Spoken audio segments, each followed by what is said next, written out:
Hello, je suis très heureuse de te retrouver aujourd'hui pour une nouvelle émission, la première de toute l'année, Secret des leaders, où nous allons parler de leadership, mais aussi de l'impact de tes pensées sur ton leadership. Alors reste avec moi et à tout de suite.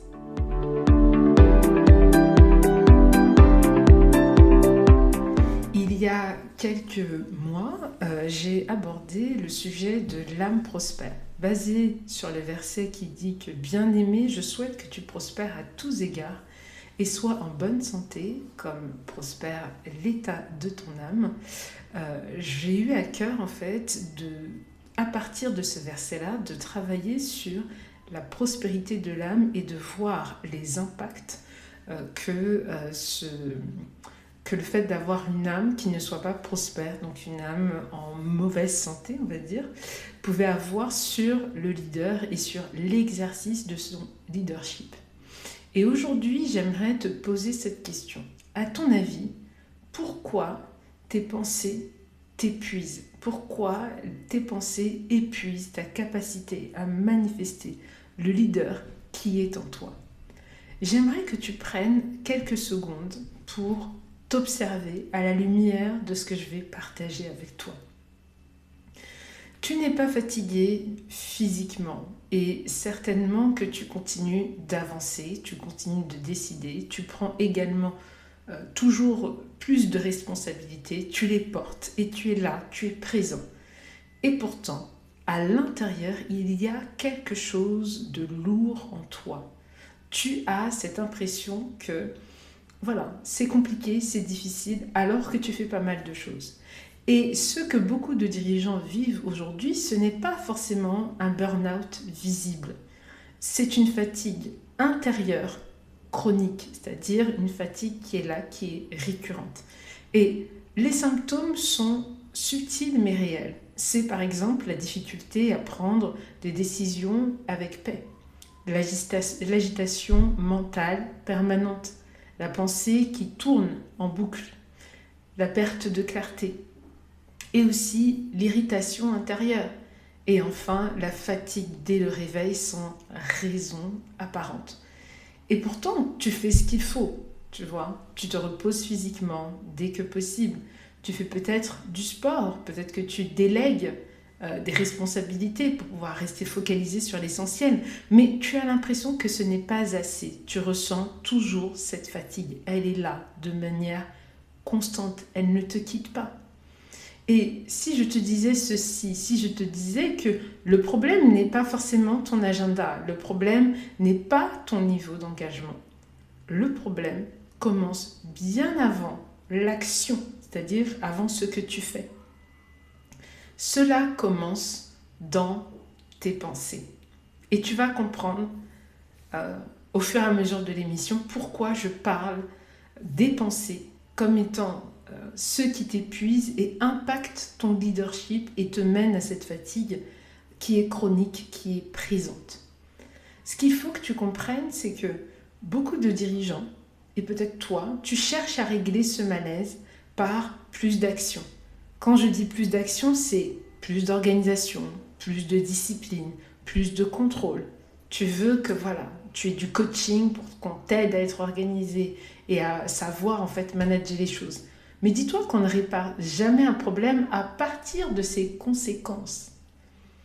Oui, parce que l'action est une conséquence de tes pensées. Et je décris cela à travers ce schéma. Un schéma dont tu as certainement entendu parler, c'est-à-dire que la pensée détermine l'action. L'action, une habitude. Tes habitudes déterminent ton caractère. Ton caractère détermine ton quotidien. Et ton quotidien, ta destinée.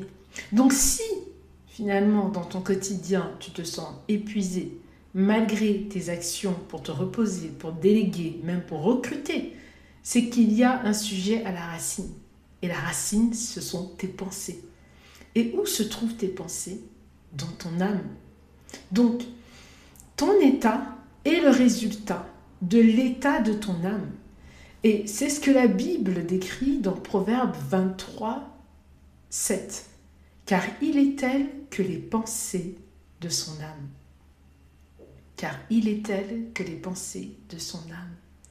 Ce verset ne parle pas de comportement, il parle de source. Il ne parle pas de ce que tu fais, il parle du début. Parce qu'on ne parle pas de ce que tu fais. On ne parle pas de choses que tu peux mettre en place. On parle de ce que tu penses.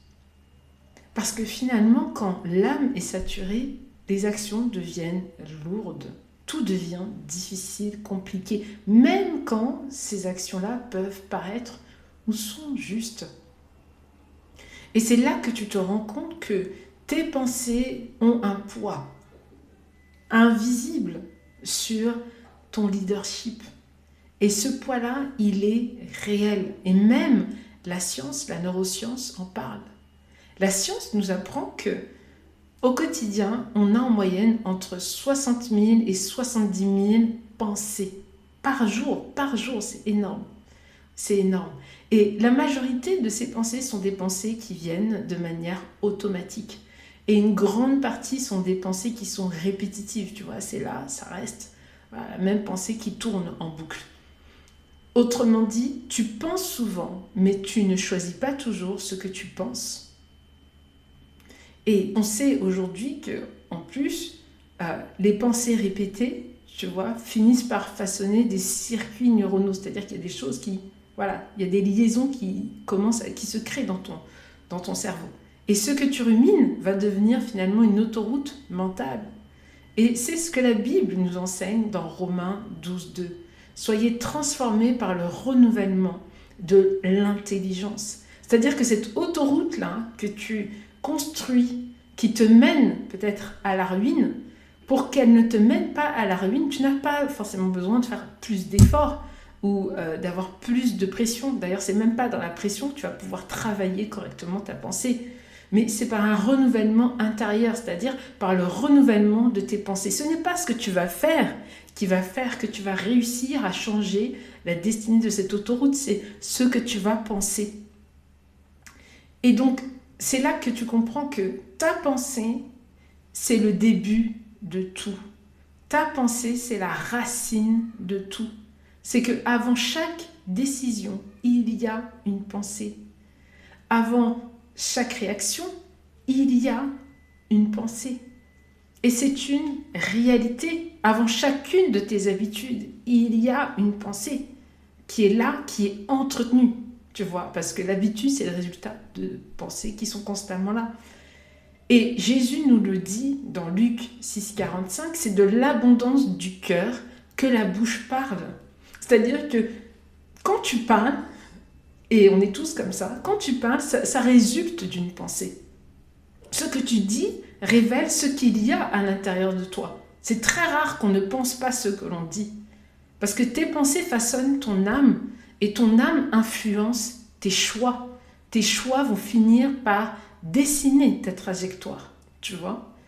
Donc, véritablement, j'insiste pour te dire que la pensée est le point de départ de ta destinée. Ce n'est pas quelque chose comme ça, au hasard. Non, non, c'est le point de départ de ta destinée.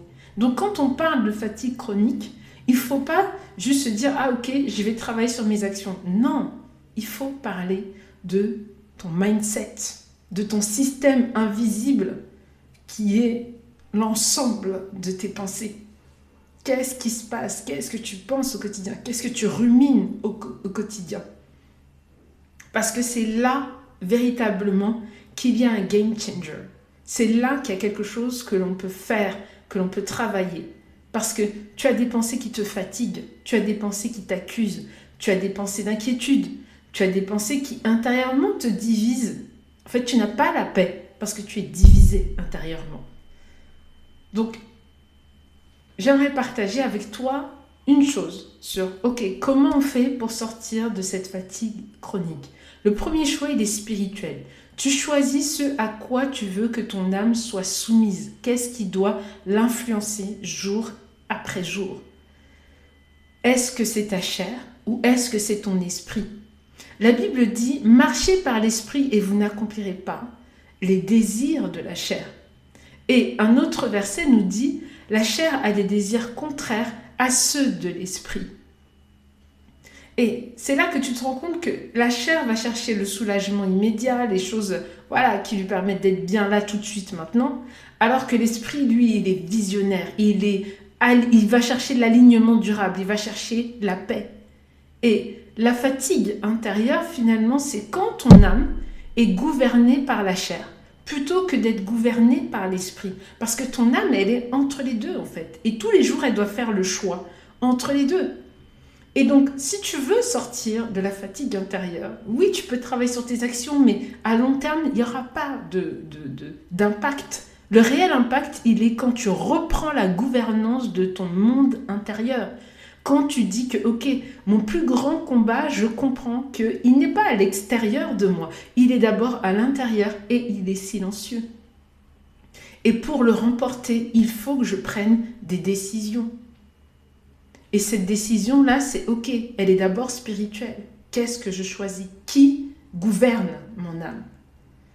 Alors, je vais te laisser sur ces questions qui sont simples mais déterminantes et qui vont t'aider déjà à avancer. C'est premièrement, quelle pensée nourrit actuellement ton âme? Celle qui t'élève ou celle qui t'épuise? Et ensuite, qui gouverne ton âme au quotidien? Parce que Dieu restaure l'âme, mais il ne fera jamais les choses à ta place.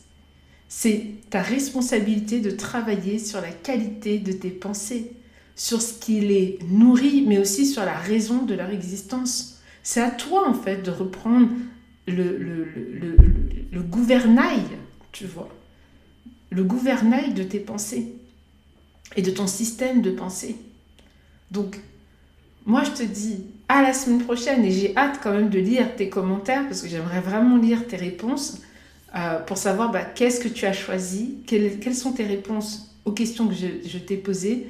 Et si tu t'es reconnu dans ce chemin, abonne-toi pour ne pas rater la prochaine vidéo où on parlera davantage des pensées et surtout des différents types de pensées pour que toi, tu sois capable d'identifier qu'est-ce qui est en train de travailler en toi au quotidien.